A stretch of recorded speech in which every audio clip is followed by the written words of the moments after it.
ശൂദ്രൻ. നാളെ ഒരു ദിവസത്തേക്ക് മോനെ നോക്കാനാ വിളിപ്പിച്ചത്. പറ്റുമോ? നോക്കാൻ പറ്റുമോന്ന് നോക്കാം. കിറു കൃത്യമായിട്ടാ മോന്റെ കാര്യങ്ങൾ ഇപ്പോൾ നടക്കുന്നത്. അതാണ് ശ്രദ്ധിക്കേണ്ടത്. ഓരോ കാര്യവും ചെയ്യാൻ കൃത്യം സമയമുണ്ട്. അതിൽ നിന്ന് മാറരുത്. ദാ ഈ മരം കണ്ടോ? ഇതിന്റെ നിഴൽ നോക്കി വേണം ഓരോന്നും ചെയ്യിക്കാൻ. എല്ലാം വിശദമായി ഇതിൽ എഴുതിയിട്ടുണ്ട്. ഞാൻ വായിക്കാം.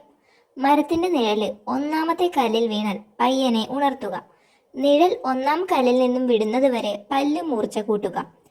നിഴൽ രണ്ടാമത്തെ കല്ലിൽ തട്ടുന്നത് വരെ വ്യായാമം. ഗുഹയ്ക്ക് ചുറ്റും ഓടണം. ഞാനും ഓടണോ? മൂന്നാമത്തെ കല്ലിൽ വീഴുന്നത് വരെ ഭക്ഷണം. ഉണക്കിയ പോത്തിറച്ചി ഗുഹയിലുണ്ട്. നാലാമത്തെ കല്ലിൽ എത്തുന്നത് വരെ കണക്ക് പഠിക്കണം. അത് കഴിഞ്ഞാൽ കുന്നിന്റെ മുകളിലോട്ട് ഓട്ടം.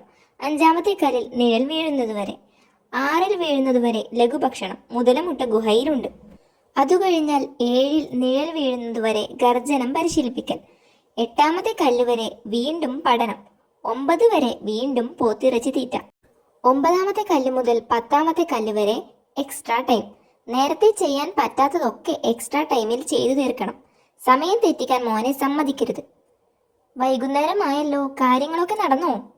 ചില കാര്യങ്ങളൊന്നും സമയത്ത് ചെയ്യാൻ പറ്റിയില്ല. മഴക്കാറു കാരണം കല്ലിൽ നിഴല് വീഴാത്തത് കൊണ്ടാ. എന്തൊക്കെയാ ചെയ്യാതിരുന്നത്?